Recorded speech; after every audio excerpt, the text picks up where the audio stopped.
noite. Esta é Boa mais noite. uma edição do Narrativas, o encontro de todas as quartas-feiras às 19h30 aqui no Sidica, em Canela.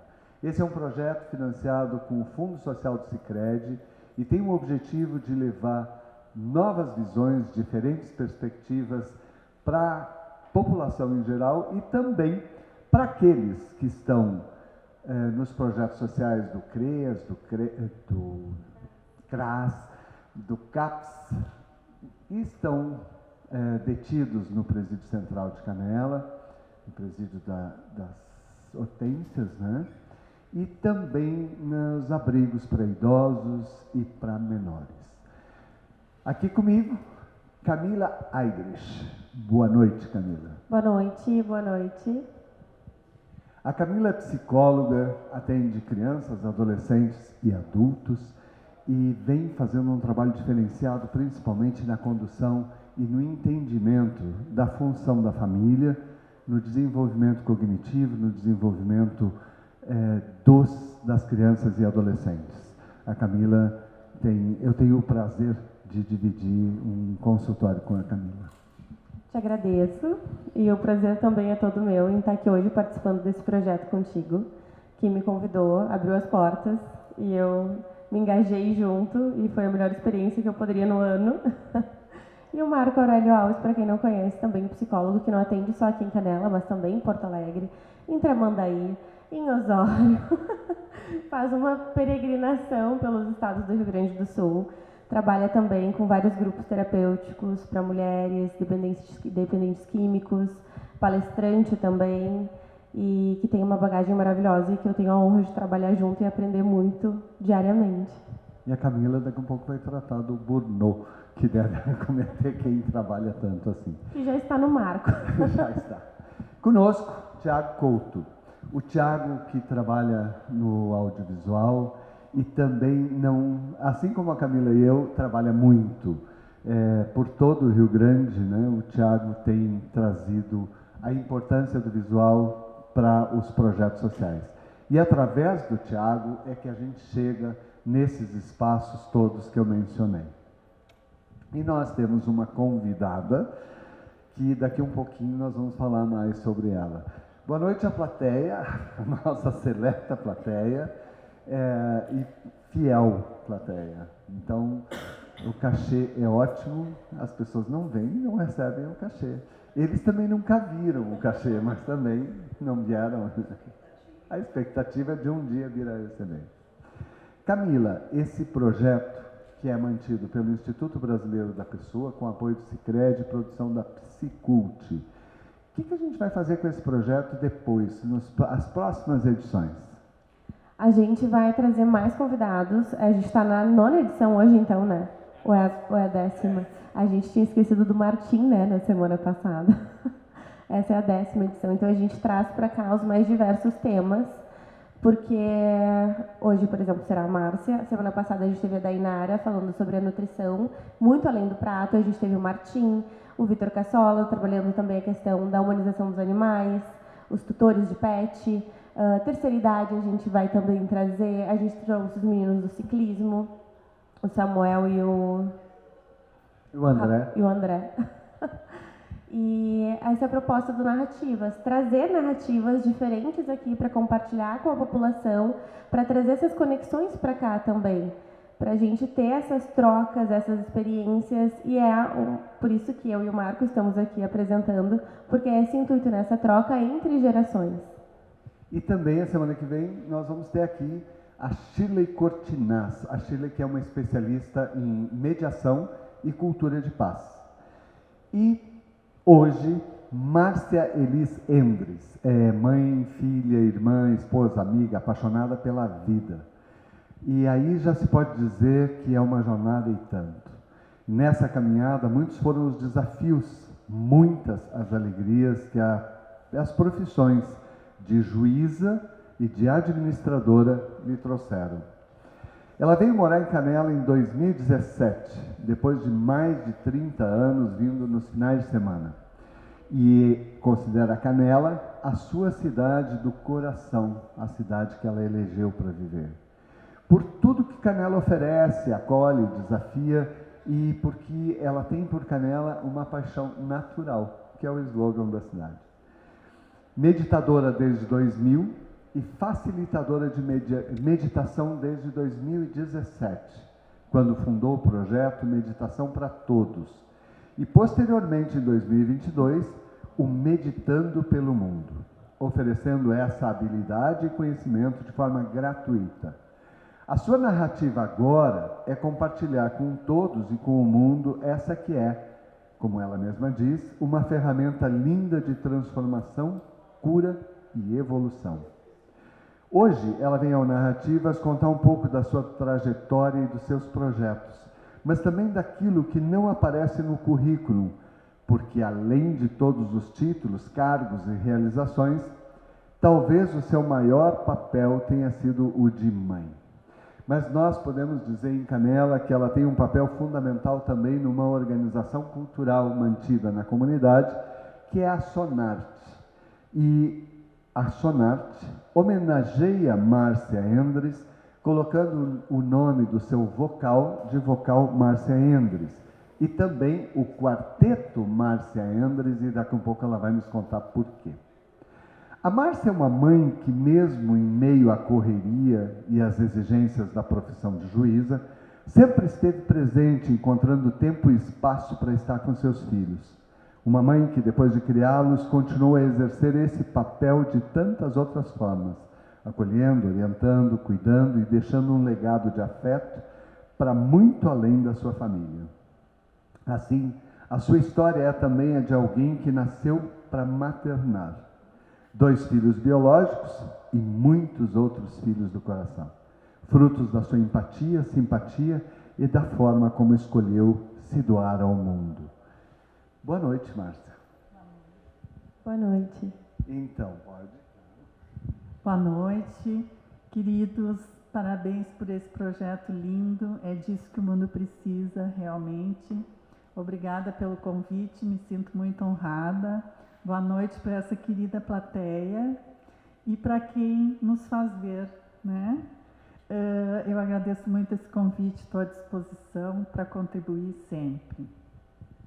E a gente começa então te perguntando por que Canela? Por que tu escolheu Canela como sendo a tua cidade do coração? Eu, desde pequena, com os meus pais, eu vinha para cá como veranista. E eu sempre gostei muito daqui, eu sou uma amante da natureza também. Em algum tempo eu me especializei em meio ambiente, quando meu filho estudava aqui, a gente trabalhou um pouquinho com isso, a gente se envolveu com o Parque do Palácio, com várias pessoas que trabalham aqui com a preservação da natureza. E eu acho que Canela tem uma energia fantástica.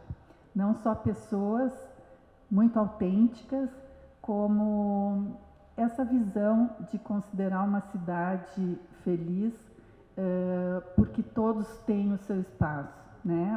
Eu acho que uma sociedade só é saudável e feliz quando olhamos para todos. E eu sinto isso aqui em Canela. Muitas pessoas se envolvem em projetos e em ações para que isso aconteça. E isso sempre me atraiu muito. Como eu falei antes, quando o Marco falou, eu me identifiquei muito com esse slogan, porque realmente, para mim, Canela é uma paixão natural que veio naturalmente. Antes de vir para Canela, tu escolheu o direito como uma profissão, antes da função de juíza, a função pública de juíza. O direito, a administração e depois a função de juíza. O que te motivou assim nessas escolhas profissionais antes de mais nada? Bem, inicialmente foi a trajetória do meu pai. Meu pai é um advogado em Montenegro, onde eu nasci, e eu sempre acompanhava ele sempre falando de justiça, e isso sempre foi uma coisa que me sensibilizou muito. Então, quando eu resolvi começar a estudar para ter uma profissão, eu fiz ciências jurídicas e sociais, iniciei psicologia, que eu acho que é um conhecimento que todos deveriam ter acesso, até para a formação própria. E assim eu fui indo até o momento de encontrar, na opção da magistratura, uma chance, uma oportunidade de realmente fazer um pouco de justiça, pelo menos naquele ambiente em que eu estava. Depois, quando eu saí da magistratura, o meu marido também era juiz, nós saímos da magistratura para aposentadoria e abrimos um escritório em Porto Alegre de consultoria para que as pessoas pudessem resolver suas questões, independente de ter que entrar ou não na justiça, né, que está tão sobrecarregada. Então, a gente fez um trabalho muito bacana também com os tribunais. E na época estava surgindo a constelação familiar, eu acabei me especializando em direito de família. E foi uma trajetória muito bonita, muito gratificante, difícil, muito difícil, de muita doação, onde eu tive que muitas vezes tirar tempo da família, dos filhos, né, para me doar. Mas foi um trabalho, foi um momento, uma missão muito bacana, um período muito bacana da minha vida, me gratificou muito. Em 2000 foi quando tu, então, começou a meditar, né? Sim. Nesse período, eu tive um câncer. E para trabalhar essa questão da saúde, da doença, eu cheguei à conclusão que eu estava me doando mais do que eu realmente podia. Quer dizer, eu estava doando mais energia do que eu tinha. Então, eu parei, né, dei uma parada, olhei para tudo isso e disse, não, eu não vou sucumbir, né? Porque o tratamento do câncer na nossa sociedade de saúde ocidental é muito bom, mas é de ir tirando os pedaços, né? Então, eu fui tirando alguns pedaços que tinham essa questão do câncer e comecei, então, muito curiosa sempre, comecei a pesquisar e a estudar a saúde e a doença no mundo oriental. E lá eu descobri a medicina energética chinesa, a Ayurveda na Índia, e fui mesclando esse conhecimento e essas práticas com o tratamento convencional aqui nosso, e graças a Deus fui uma conquistadora, né, do câncer. Hoje eu estou completamente saudável e feliz. E nesse meio, então, nesse momento, então, eu descobri a meditação como uma ferramenta maravilhosa de interiorização, autoamor, perdão, transformação. É uma ferramenta que realmente faz a gente evoluir, se conhecer e conhecer melhor o outro e o mundo, né? Então, a partir de 2000, da minha cura, eu comecei a meditar regularmente e lá pelas tantas eu senti vontade de compartilhar isso com as pessoas, né? Puxa, se faz tão bem para mim, pode fazer bem para tanta gente. E foi quando eu criei, então, um projeto. Meditação para Todos, de forma gratuita, assim, vindo do coração. Hoje a gente tem um grupo bem grande aqui em Canela, que está meditando não só para si, mas para um mundo melhor, porque a meditação é um ato individual, mas também é uma ferramenta poderosa de potencializar a energia. Então, a gente tem feito isso em encontros mensais aqui em Canela e está sendo um trabalho muito bacana, muito gratificante, muito transformador. Deixa eu voltar aqui e te perguntar, o que é meditação? Vamos imaginar que quem esteja nos assistindo não tem a menor ideia do que seja meditação. O que é a meditação? Como é que se faz? O que se dá? Como é que se dá essa prática? Em que locais, em que momentos, quem pode fazer, como é que pode fazer? A meditação é uma prática muito inclusiva e democrática. Independentemente de qualquer religião, de qualquer formação, todas as pessoas têm condições de meditar. A meditação começa como um processo de parar, silenciar, aquietar o corpo, a mente, voltar-se para si, para o mundo interior e começar a entender o ser de paz e amor que originalmente a gente é. Então, inicialmente através de postura, de respiração, que é o mindfulness, né? Que é muito conhecido aqui, que na verdade é a meditação chamada do budismo. Aqui chamado então como mindfulness. O que é mindfulness? Mente focada. Então, o exercício da atenção plena. Por quê? Porque o passado já passou, o futuro ainda não aconteceu. O que realmente existe é o presente. E é esse presente que a gente tem que sentir, conscientizar e viver. Então, a gente começa com algumas práticas de postura. Eu, particularmente, medito sentada, não de pernas cruzadas, porque eu não tenho mais quadril para isso. Na verdade, o oriental, antes de caminhar, já está meditando daquele jeitinho. Nós não. Então, a gente pode meditar sentada. Hoje já existem técnicas de meditação ativa que dá para meditar caminhando, né, num parque, em contato com a natureza. O segundo pilar da meditação é a respiração. Então, a gente aprende algumas técnicas de respiração que é muito fácil.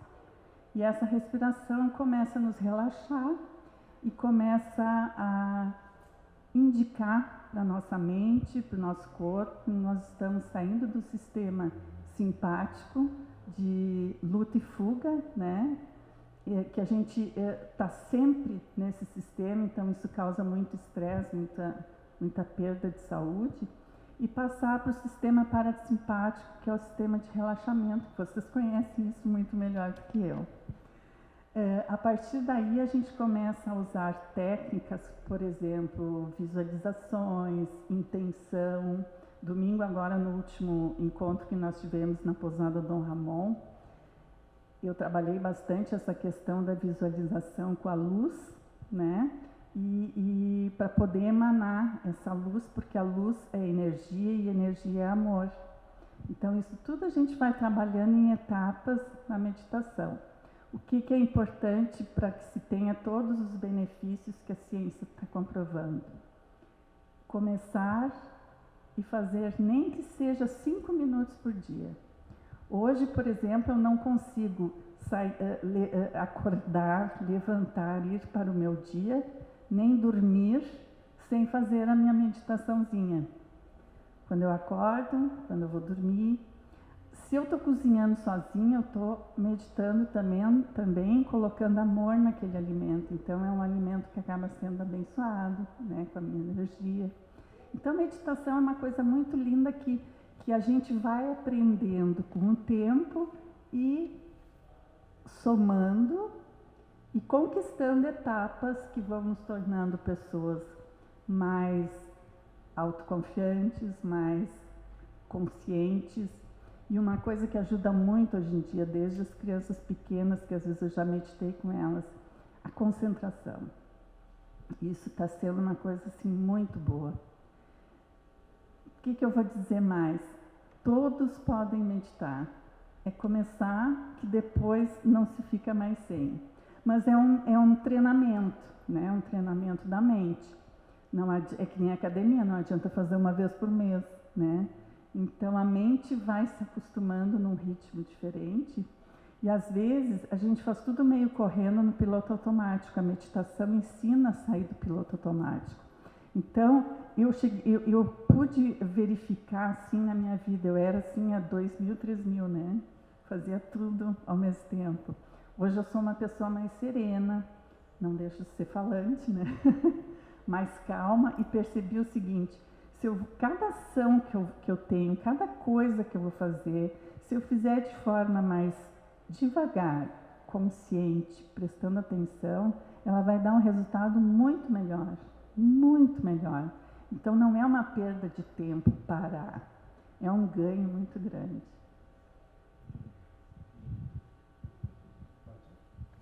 Eu vou fazer que nem tu com as meninas que tu não conhece. E como é que funciona, como é que surgiu a proposta do projeto, de criar esse projeto?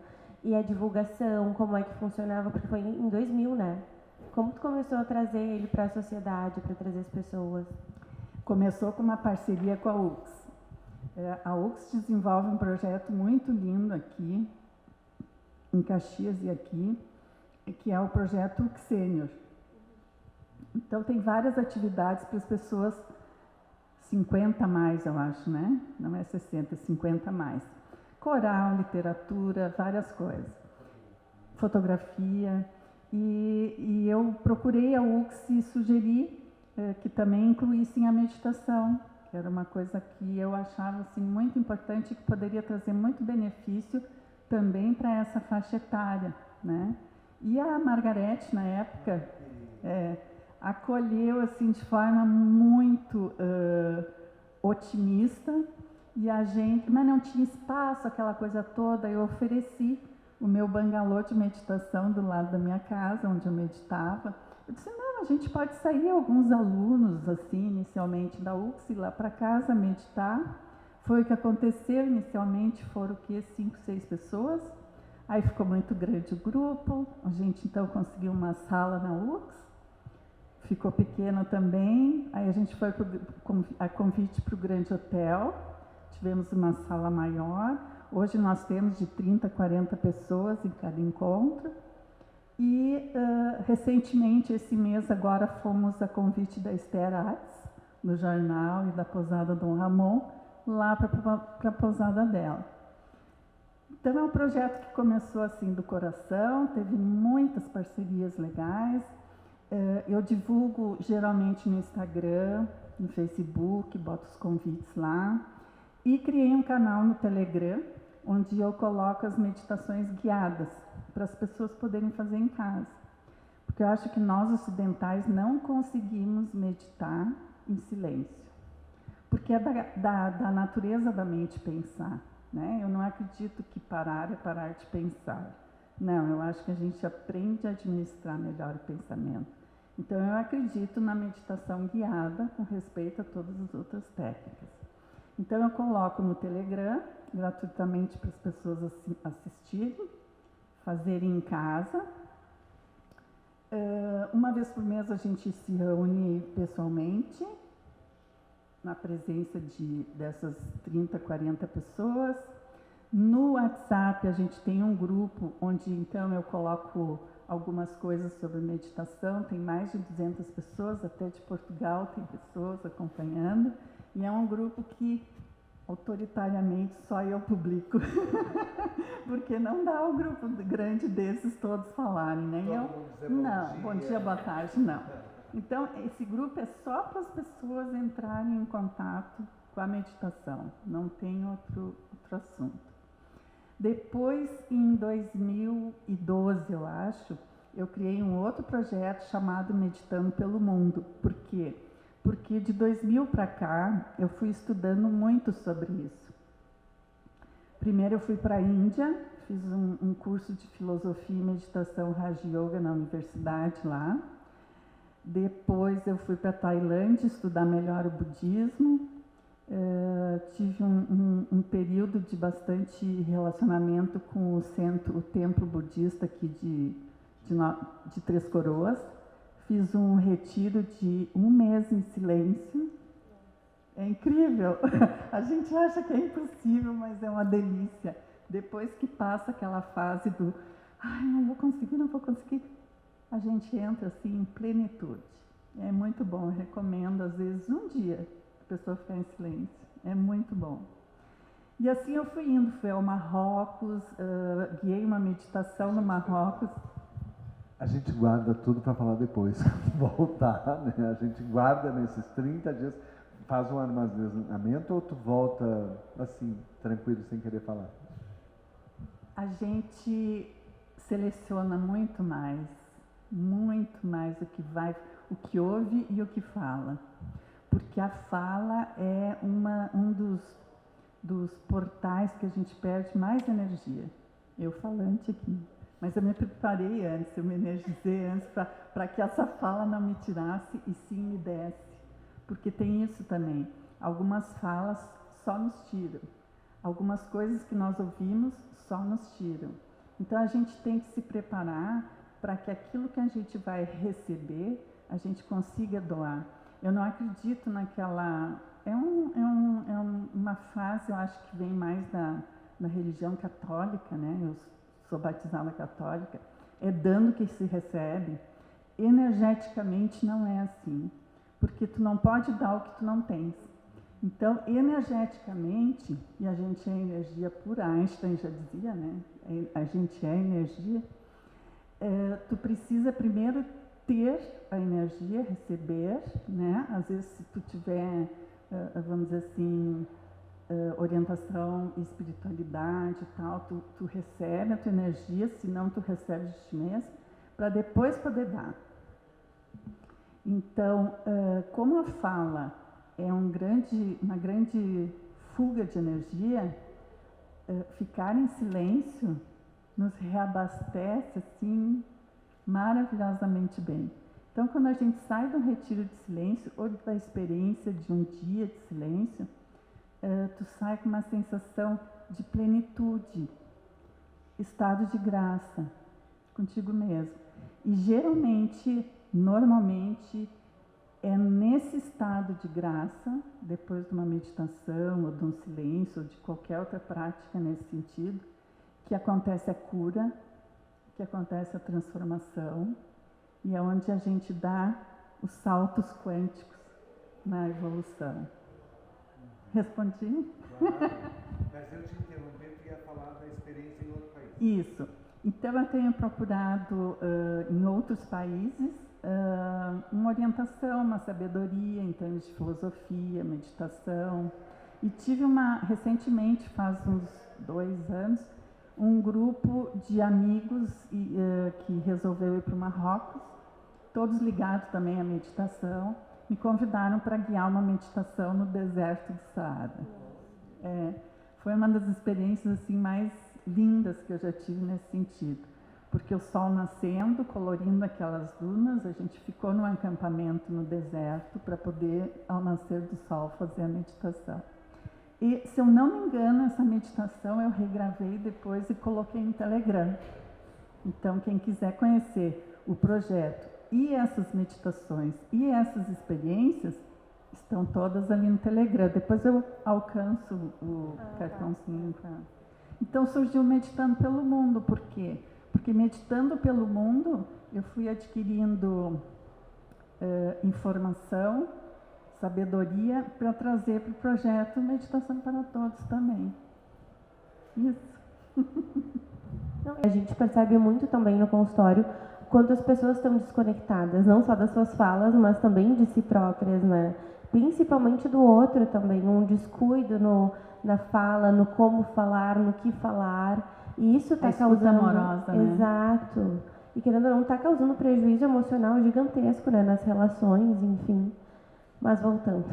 Deixa eu só Claro. complementar isso que tu está colocando, porque a maior dificuldade que a gente tem com os pacientes em geral é que eles vivam aqui e agora. Porque os processos depressivos, eles são com relação a vivências passadas, né? A ansiedade é pelo que ainda não aconteceu, é pelo futuro. Então, quando a gente pensa nessas duas coisas, quando nós vamos ter a dependência química, também nós vamos sempre com o desespero por aquilo que passou ou o temor daquilo que vai viver e por isso precisa entorpecer o momento.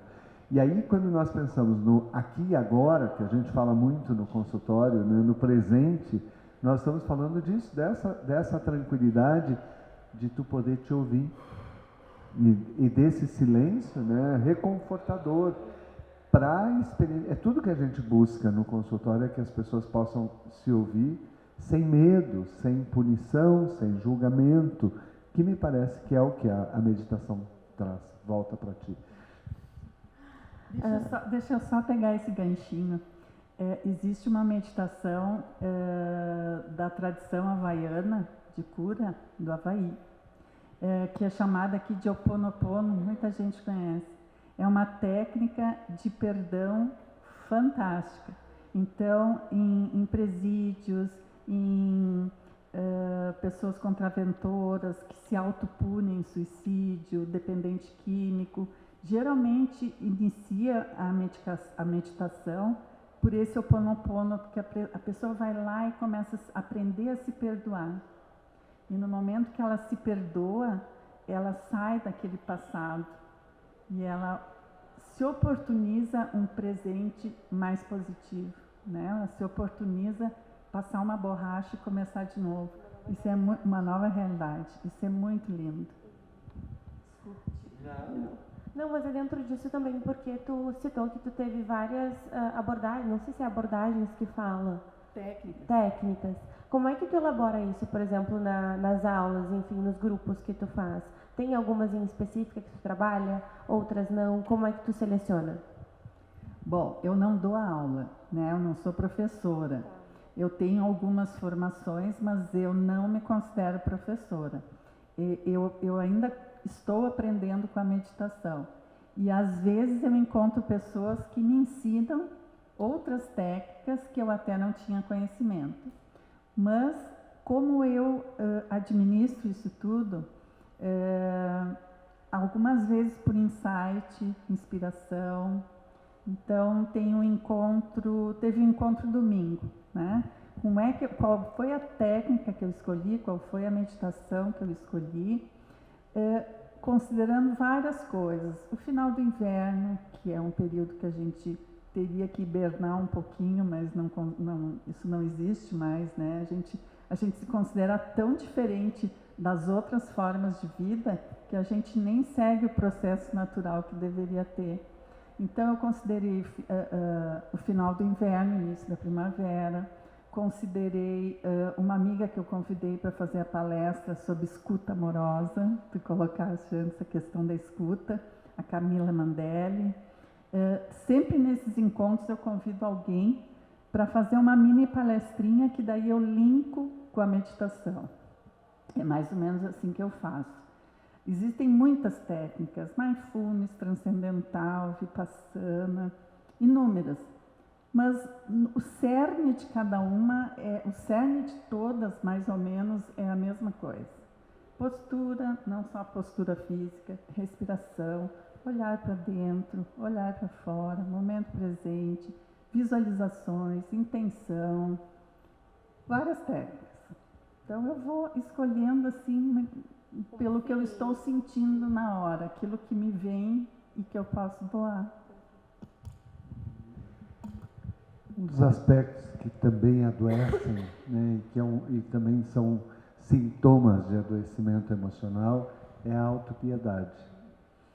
E esse é um fenômeno cada vez mais forte, né, o vitimismo, a autopiedade, o quanto nós nos sentimos. Eu gosto muito de ouvir as pessoas quando elas contam: eu tive um problema, quebrei a perna, mas daí cheguei no hospital, o médico não sabia o que fazer. E eu sempre penso que médico burro, ele não sabia o que fazer quando tinha uma fratura. Daí eu cheguei lá e a doutora me disse: que horror. E aí eu imagino, como é que a doutora te disse isso, né? É como a vitimologia. E a autopiedade, ela nos gera, assim, alguns comportamentos e uma imagem, uma autoimagem depreciada. Eu não posso, eu não consigo, eu não sei, eu não vou, não é para mim. Como é que a gente pode trabalhar? E por que eu falo isso? Porque quando nós falamos de dependência química, por exemplo, a autopiedade está muito presente. Quando nós pensamos no envelhecimento, a autopiedade está muito presente. Eu não posso mais, eu não vou, não é para mim, agora é o fim. E as pessoas se preparam para o fim 40 anos antes dele acontecer, né? Eu tenho uma senhora aqui em Canela, ela tem 102 anos. E aí outro dia alguém me disse: ela está se preparando para morrer desde os 60. Então tu imagina, ela está há 42 anos de perda de tempo, né? Esperando pela morte, quando na verdade ela poderia estar semeando vida. Como é que tu pode trabalhar essas questões da autopiedade, desse vitimismo, através da meditação? O perdão é uma coisa muito importante, né? Conforme eu já falei. E outra coisa que eu acho assim, extremamente importante é, através desse autoconhecimento, as pessoas se darem conta de que a felicidade, a alegria, o contentamento é uma opção. É uma opção. Eu decidi ser saudável, eu decidi ser feliz. Não interessa se eu estiver, isso eu vi na Índia, né?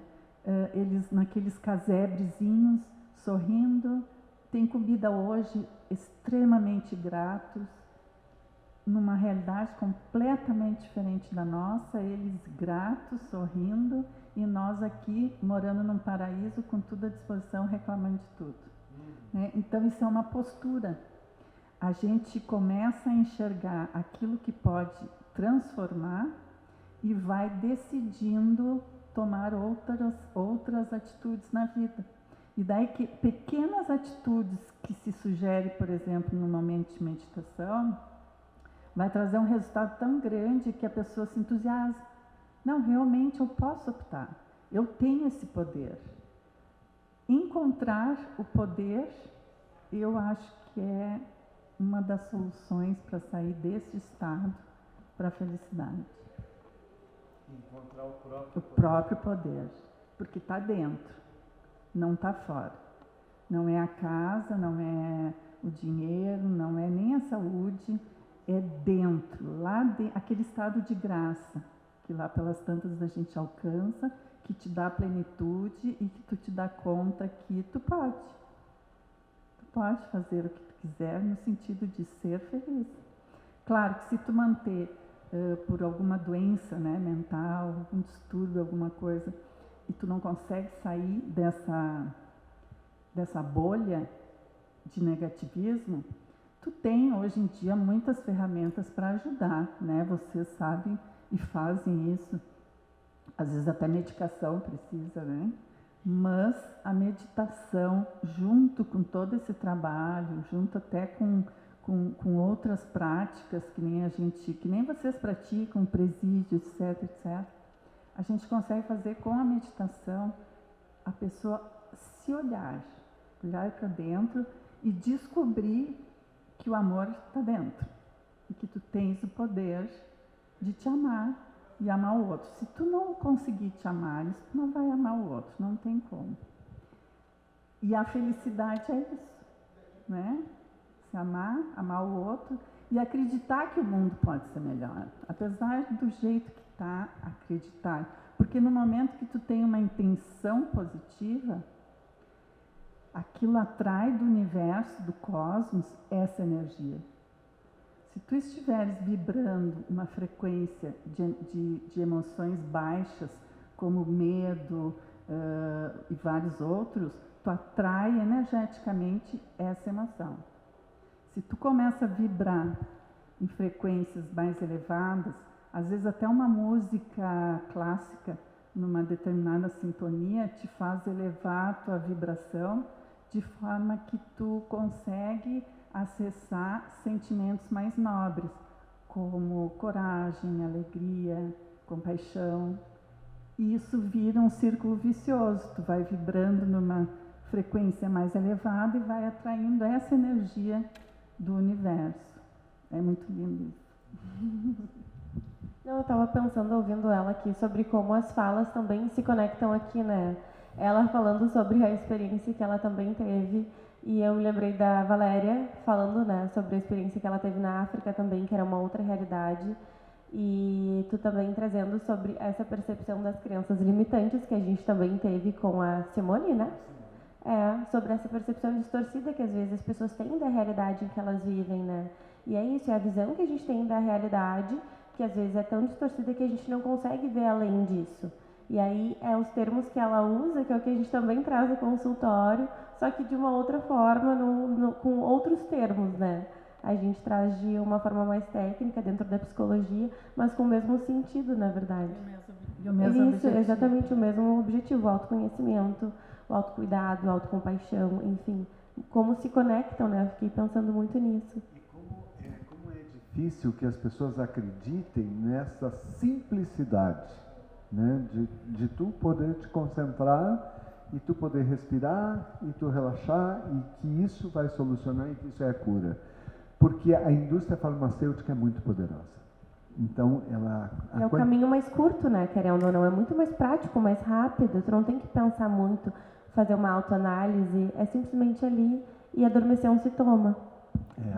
Eu tive uma paciente aqui que eu sempre lembro dela porque ela foi fantástica. Ela chegou num estado de tensão muito forte, de ansiedade muito grande. E nós começamos, acho que na 4ª ou 5ª sessão, a experimentar alguns exercícios de respiração. E depois ela me disse, eu comecei a fazer nos momentos em que eu sugeria para ela, assim, olha, quando acontecer tal situação, experimenta antes de... No pânico, exatamente, que era o que ela tinha. E aí ela começou a experimentar. E aí daqui a pouco um dia ela me disse, hoje eu cheguei ao ápice. Eu e meu marido fizemos respiração antes de dormir. E a gente acordou muito bem. E isso eu acho que é fantástico, mas eu posso dizer que tem uma paciente que experimentou e conseguiu. Porque a maioria te olha como diz, tá. Não tem como eu conversar com a psiquiatra e ele me dar um medicamento desse, né? Quem sabe 2 Rivotril por dia. Mas o próprio mindfulness, né? Quando a gente passa as técnicas também de escaneamento corporal à noite para dormir, eu fico muito feliz que às vezes eu recebo um áudio de manhã, nossa, eu fiz, não acreditei, não cheguei nem na metade do meu corpo, já tinha dormido, porque eles não colocam fé. Fé é uma coisa importante, não precisa ter religião, fé é aquele acreditar. E para quem tem uma espiritualidade vinculada a alguma religião, a oração, quando é feita de forma consciente, é uma forma de meditação. Os cantos gregorianos, por exemplo, eram uma forma de meditação dos monges. Mantras, mas não aquela oração, blá, blá, blá, blá, blá, blá, blá, rezei o terço, pronto, vou dormir. Não adianta, tem que ser, né? Tem que ser uma oração em que tu te coloca como que conversando com Deus. Aí funciona. Porque a maioria das pessoas fazem as coisas no automático querendo milagres, benefícios, né? Mas se tu te colocar numa outra posição onde tu te considera fazendo parte daquela situação, daquele tipo de vida, humildade, né? Eu acho que humildade. Tu passa a te dar a oportunidade de orar com quem tu acredita, né? Então é uma coisa que funciona também, é um tipo de meditação, a oração, os cantos, os mantras, a própria frequência das músicas, dos sons, nos afetam muito. E as únicas frequências que diretamente nos auxiliam das músicas clássicas, especialmente Beethoven, Mozart, Vivaldi. Vivaldi para alegria é maravilhoso. Em compensação, as batidas e as músicas e os ritmos que nós temos hoje em alguns lugares, as músicas, chega em casa, liga a TV, liga o rádio, aquela música horrorosa, tu nem nota que está ouvindo mais aquilo, mas aquilo te faz um mal tremendo. Mas mesmo que tu não estejas consciente daquela música, ela está te dando uma batida e alterando a tua frequência energética. Já tiveram estudos de adolescentes que saíram dessas festas funk, punk, não sei, rave, com ataque cardíaco. Então, até isso é importante. Tudo que vem e que a gente administra conscientemente e que a gente permite que faça parte da nossa vida, é uma decisão daquilo que tu vai ser ou não vai ser. E isso significa viver fora do piloto automático, não tem como. Que é a consciência, né? Até tu falaste antes da respiração. Existe um tipo de respiração que chama-se respiração consciente com coerência cardíaca. Tu, com respiração, consegue fazer o teu coração voltar a ter uma frequência cardíaca natural, saudável. Sai da taquicardia, né? Então, isso é muito bom. E a gente estava falando sobre, citou a fé, né? E trazendo um pouquinho para a espiritualidade. Existe uma certa confusão dentro da meditação e religião e espiritualidade? Sim, espiritualidade não é religião, né? Eu me considero uma pessoa bastante espiritualizada e eu não pratico nenhuma religião. Budismo é uma filosofia de vida que não é religião. Mas eu fui um pouquinho além do budismo, porque eu sempre senti a presença divina em mim. Então, essas filosofias de vida, algumas orientais, que dizem que não existe nada além do que a vida vivida como nós vivemos aqui na Terra, são filosofias que te dão muitas técnicas para te superar muitas coisas, meditações que te ajudam a evoluir bastante. Mas para mim faltou algo mais. Então eu sempre busquei a espiritualidade, porque assim como nós somos energia aqui, eu considero que tudo é energia. E existe um ponto de energia muito forte no cosmos que nos emana tudo isso. E para mim Deus é amor. Então é daqui para fora, de fora para dentro. Meu pai uma vez me perguntou: o que é Deus para ti? E foi quando eu cheguei à conclusão e consegui verbalizar. Para mim Deus é amor. Então daí a diferença de espiritualidade para a religião, né? A pessoa espiritualizada até pode praticar uma religião. E às vezes as pessoas que praticam religião nem são espiritualizadas, né? No meu caso, eu não sou praticante assim de nada em específico. Às vezes eu converso com padres em alguns lugares que eu acho pessoas bastante evoluídas. Já conversei com monges muito sábios. Então, independente do credo, eu não creio, eu sinto. É diferente. E o quanto para ti, então, a espiritualidade influencia na meditação? Porque eu acho que me dá o algo mais. No momento que eu me conecto com uma energia maior. Então, isso me dá não uma certeza, mas uma visão de que não é só nós aqui, né? Seria muito assim, eu acho seria muito onipotente da nossa parte achar que nós somos o máximo, que não existe mais nada evoluído do que nós. Se tu olharmos uma formiguinha carregando 10 vezes o peso que ela tem, será que nós somos mais evoluídos do que ela nesse sentido? Então, o credo eu acho que limita muito. Né? Eu acho que a religião, especialmente aqui no mundo ocidental, ela é muito punitiva. Então, ela ajuda, ela acaba contribuindo para que as pessoas tenham todos esses problemas de autopiedade, de vitimologia, de castigo. Isso não é benéfico.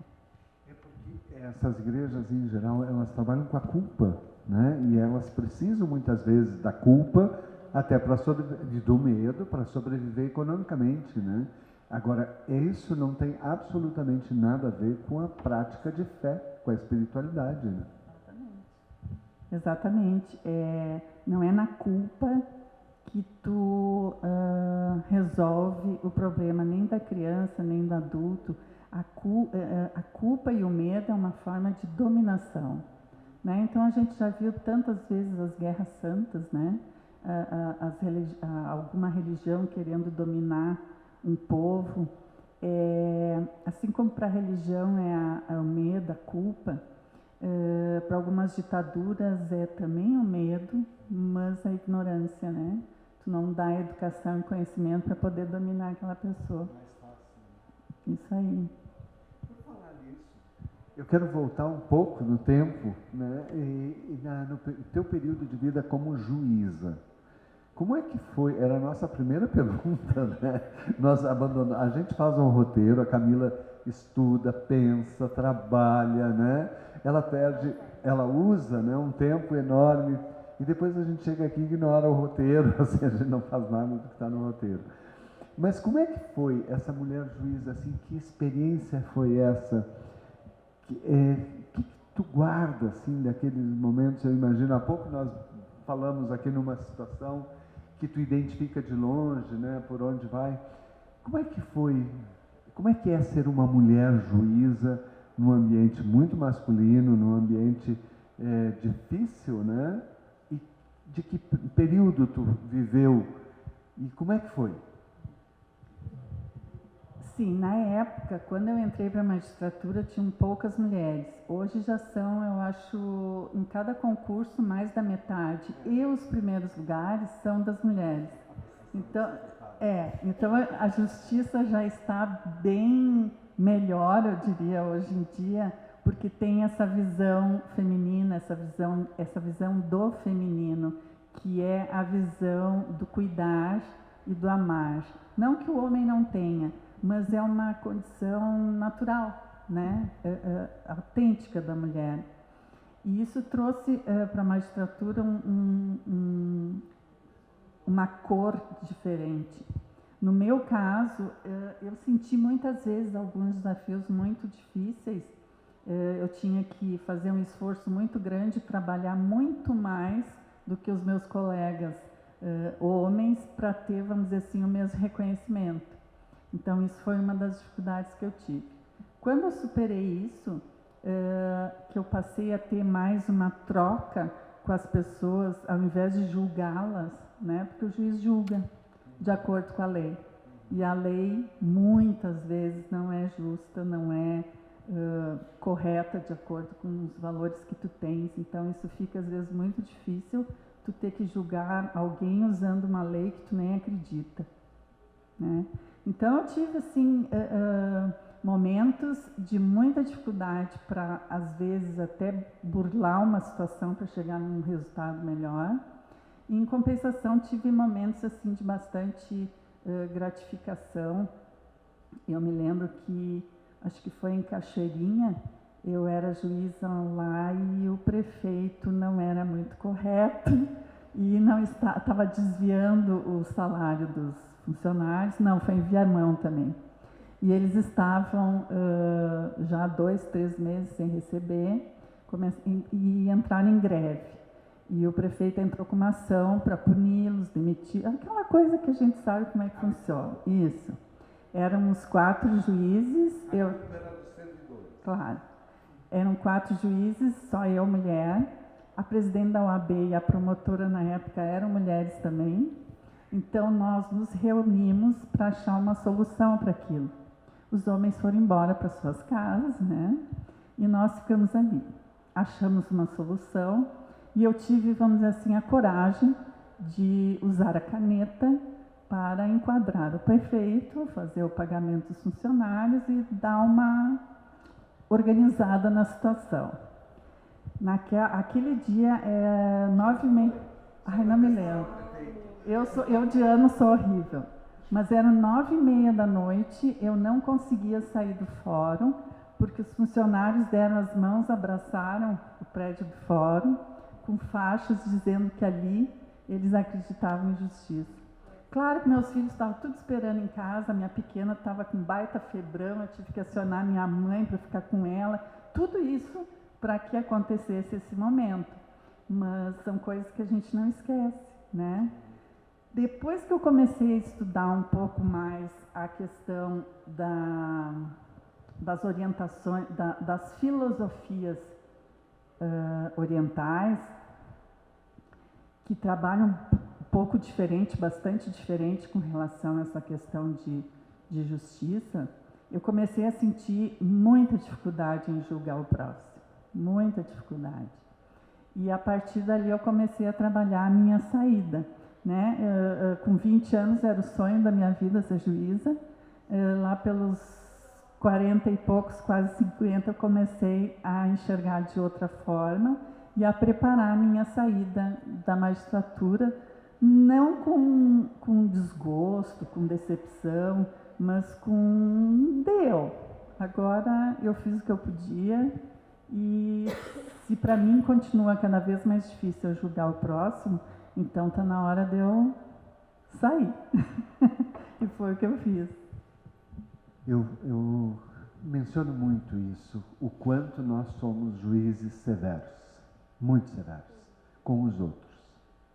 Nem tão severos assim conosco. A gente julga a si e ao outro o tempo inteiro. É um hábito que é muito difícil de mudar, mas é possível. Tu citou o teu papel também de mãe, né? Até dentro da tua profissão, o quanto também houve ali uma dificuldade de exercê-lo, né, a preocupação que tu tinha por conta dele. E o quanto tu percebe que as tuas novas práticas, a meditação, as tuas pesquisas, influenciaram também na tua postura de mãe. Porque a gente recebeu um áudio, a gente não, o Marco recebeu um áudio, né, Marco? Muito bonito, que era da filha dela, né? É muito carinhoso, assim. E aí, pra gente entender contigo, como tu percebeu também o teu papel de mãe dentro disso, quanto tu usou também desses saberes para te auxiliar nisso. Bem, como eu acho que o Marco falou no início, para mim a missão mais importante da minha vida é a maternidade. Não foi, ainda é, né? Eu tenho um filho de 44, uma de 33, vários filhos assim não biológicos espalhados por aí. É a missão mais bonita da minha vida, a mais desafiadora. E uma vez que a gente sente a maternidade dessa forma, a gente é maternidade para sempre, né? É uma característica minha que eu preservei, talvez por não ter tido uma mãe assim, né? Ela teve muito mais dificuldades do que eu para amar, para se doar. Ela sempre foi uma pessoa muito doente, e lá pelos 14, 15 anos eu acho que eu virei mãe dela. Então eu sempre pensei em fazer diferente, tentar superar o que ela não conseguiu, para que eu fosse uma mãe diferente. E eu tive muita sorte também, porque eu tive 2 filhos biológicos que são anjos para a minha vida, e que ao se casar me deram outros filhos anjos também. Então, às vezes eu digo lá em casa, nossa, eu tive muita sorte. Aí o meu marido disse assim, não é sorte, porque eu vi muito tu blá, blá, blá, que só de ver tu conversando com os filhos eu ficava cansado. Ela está falando do Ivo, a quem eu sou muito grato, né? Porque quando nós decidimos montar uma biblioteca no bairro Leodoro Azevedo, vocês foram os maiores doadores dessa biblioteca, que chegou a ter quase 2.000 volumes, e isso é maravilhoso. Mas eu quero, antes de encerrar, perguntar já, a gente sempre se surpreende como é rápido, né? Te perguntar da experiência da Sonarte. Tão legal isso para Canela, tão legal, uma cidade que tem um projeto social de música maravilhoso. Conta pra gente como é que é a Sonarte, como é que é a tua participação lá, como é que é essa homenagem que a Sonarte faz a ti.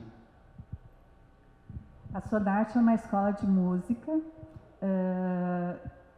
que 2 maestros formados, muito competentes, a Angélica e o Mauro, maestros e professores, fundaram em São Leopoldo e depois vieram para cá. O Mauro fundou a escola em São Leopoldo, aí veio para Canela num evento, conheceu a Angélica, os 2 casaram, se apaixonaram, casaram e a escola acabou vindo para cá. Mulher puxa, viu? Olha só. Eles têm uma escola aqui muito autêntica e de muita qualidade. As crianças iniciam com educação musical geral e depois vão expressando as suas aptidões em diferentes instrumentos.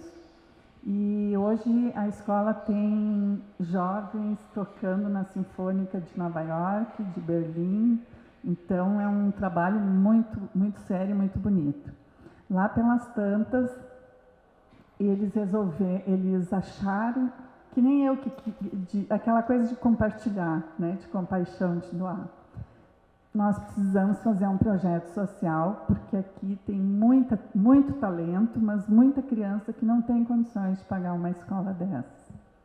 Então, nós formamos, eu de ter contato com eles, porque eu gosto muito de música clássica, eu orientei então eles como poderia fazer, formamos um conselho, a gente foi atrás de leis de incentivo, de empresários aqui, que poderiam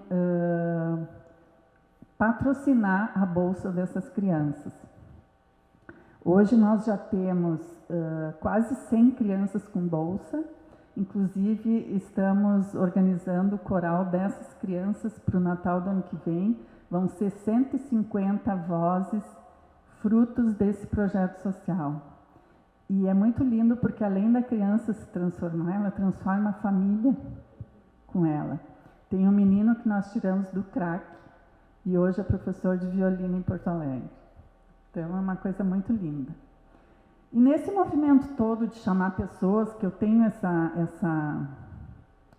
aptidão, eu acho, de chamar as pessoas, reunir e vamos fazer com que isso dê certo, com que essa ideia dê certo. E deu certo. Agora a nossa última parceria com o Sicredi e está sendo um trabalho muito bonito.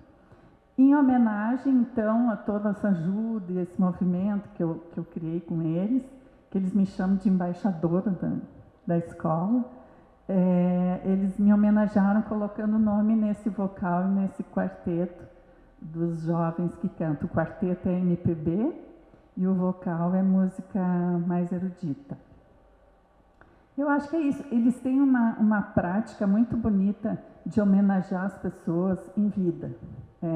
Então, por exemplo, a dona Palmira Colombo foi a primeira alfabetizadora de música aqui. Então, eles colocaram Academia de Música Palmira Colombo.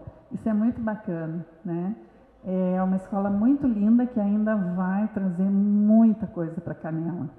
Eu já falei da ópera? Já? Não? Eles estão produzindo uma ópera da vida da Anita Franzen, depois Anita Correia, quando casou com Correia. E tem meninas sopranos, que a gente nem sabe que tem aqui em Canela, né? Que já estão sendo preparadas para fazer esse papel. A ópera vai ser em português, está sendo composta por um ex-aluno da Sonarte, e 2026, 2027 é a previsão de apresentação aqui no Teatro de Canela. Esses dias eu fui fazer um processo seletivo para uma empresa e na sala do lado a Angélica estava trabalhando com essas sopranos. E era fantástica a reação das pessoas que entravam na sala e elas não podiam imaginar que eu estava adorando aquilo, sabe? Que eu estava apaixonado ouvindo aquilo. E aí entra uma moça muito qualificada e ela ouviu, ela levou um susto quando ela ouviu e ela me disse assim: como é que será que alguém pode gostar disso? E eu pensei, puxa, que frase infeliz no momento de uma seleção. Óbvio que eu acho que ela não foi bem classificada. Às vezes é falta de costume, né? Aqui no Ocidente a gente não tem costume de música clássica, de ópera, de teatro de qualidade. Então tem pessoas que às vezes ouvem aquilo e dizem, nossa, coisa horrível. E tá lá ouvindo um funk, um sei lá o quê. Que aí acha bonito. Mas tem outras pessoas ligadas a esse conhecimento de qualidade, porque é uma coisa sutil. Tu gosta, tu aprende a gostar, e se tu te permitir, desenvolver o teu talento, porque isso é outra coisa que o Mauro e a Angélica dizem. Todas as crianças, todos os jovens têm talento. Tem que eles aprender a descobrir o seu talento, a família ajudar e uma escola de qualidade oportunizar que esse talento aconteça. E a gente tem esse presente aqui em Canela, a Sonarte, que está fazendo isso. Bom, nós chegamos no final e hoje eu vou pedir para alguém, vou pedir para o Thiago fazer a entrega. O Thiago vai sair das câmeras hoje. Vai sair de trás das câmeras. Vão conhecer o Thiago. Hoje as pessoas vão conhecer o Thiago, finalmente. Então, vou pedir para o Thiago fazer a entrega da nossa lembrança e tu pede para eu lá abrir. Pede para eu o quê? Pois é. Muito obrigado pela participação. Espero que goste. Obrigada, já maravilha que tem coração. É para abrir então? É claro. E eu esqueci de perguntar se alguém da plateia tem alguma pergunta. Aide Maria Gil tem uma pergunta. Não é uma pergunta, é uma citação. Eu tenho 30 anos de exercício de magistério em periferias. Eu me aposentei no Morro da Cruz, em Porto Alegre. Volta da Cobra, aquele negócio todo ali. E comecei no interior, São Francisco de Paula. Eu descobri talentos em todas as escolas que eu passei. E eu nunca tive a possibilidade de chamar a pessoa certa para tomar conta daquela criança. E o talento em todas as áreas. Né? Muito obrigada. Alguém mais? Algum comentário? Então, que lindo. Muito obrigado a todos que estiveram conosco, a vocês que vieram até aqui. O inverno vai passando e daí vai ficando mais fácil para vir. Aí o pessoal vai vindo. Márcia, obrigado. Um abraço no Ivo, um abraço nos filhos, no genro, psiquiatra, nosso colega da saúde mental. Muito obrigado a ti por ter compartilhado da tua história conosco. Obrigado por ter sido tão generosa no teu exercício profissional em todas as áreas que tu te envolve e que tu já te envolveu. Muito obrigado por dispor do teu tempo e nos presentear com esse programa maravilhoso.